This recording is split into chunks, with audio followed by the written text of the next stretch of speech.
Старая добрая сказка для Татьяны Кузьменко стала настоящим экспериментом. После более чем 25 лет работы актрисой в театре она впервые оказалась на месте режиссера. Накопив такой большой опыт, я захотела попробовать себя в новой роли. Мне интересно было создать такое художественное произведение, какова работа с художником, как свой замысел воплотить. То есть сначала придумывается идея, и на нее уже потом, как бусинки на нитку, собираются там всякие нюансы. Изначально спектакль должен был быть выездным и готовился радовать зрителей еще весной. Но ситуация с пандемией внесла свои коррективы. Пришлось отказаться от переносных декораций, и не хватало актеров для каждой куклы.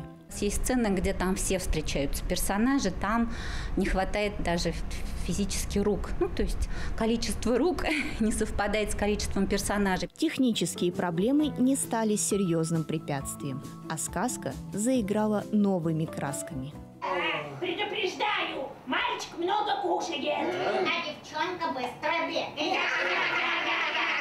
Мы пытались такой юморной план этих гусей сделать, чтобы они были смешные, такие понятные не только детям. Баба-Яга такая, она у нас не злая довольно-таки. Иногда зло, оно принимает такую мнимую форму добра. Основная мысль спектакля понятна многим, вне зависимости от возраста.